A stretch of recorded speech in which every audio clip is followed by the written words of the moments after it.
CIDE, Centro de Investigación y Docencia Económicas. Uno de los más grandes problemas en México es la corrupción. La vemos inmersa en todas las esferas y en distintos niveles de la sociedad, desde organizaciones de la sociedad civil, pasando por las instituciones de gobierno hasta las empresas privadas. El libro ¿Podemos reducir la corrupción en México? Límites y posibilidades de los instrumentos a nuestro alcance indaga el tema de la corrupción como un fenómeno sistemático y un régimen administrativo que se ha forjado firmemente con el paso de los años y busca además ofrecer alternativas para reducir la corrupción. El estudio de la corrupción es probablemente uno de esos temas que paradójicamente han sido olvidados o no están siendo estudiados como tendría que hacerlo. Por un lado, somos un país con un alto nivel de corrupción y en general podríamos decir somos expertos en corrupción, en la acción, pero comprendemos muy poco cómo, por qué se genera y sobre todo comprendemos muy poco los limitados recursos que tenemos para reducir o controlar a esa corrupción. Este libro lo que busca justamente es ser uno de los estudios empíricos, pioneros en el tema de la corrupción y sobre todo preguntándonos, al final de cuentas, cómo podemos controlarlo.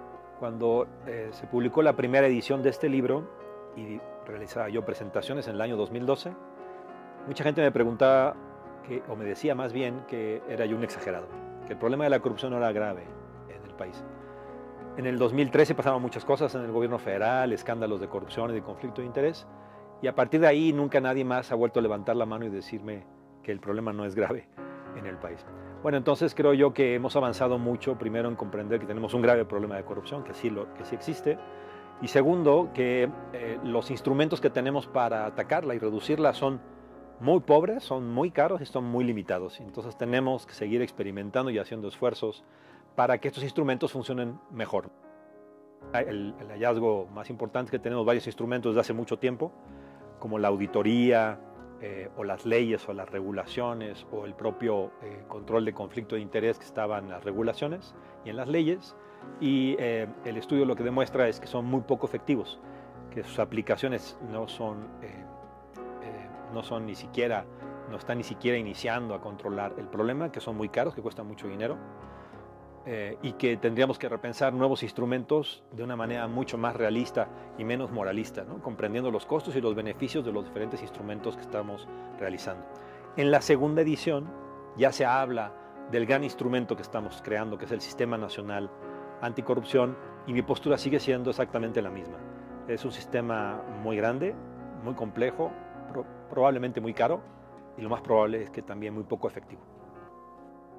El lector puede esperar un primer shock conceptual, porque lo que dice es que la corrupción está sistematizada en el país y que nuestras propias prácticas comunes como la palanca, que la realizamos todos los días, son la base de la corrupción que tenemos en ella.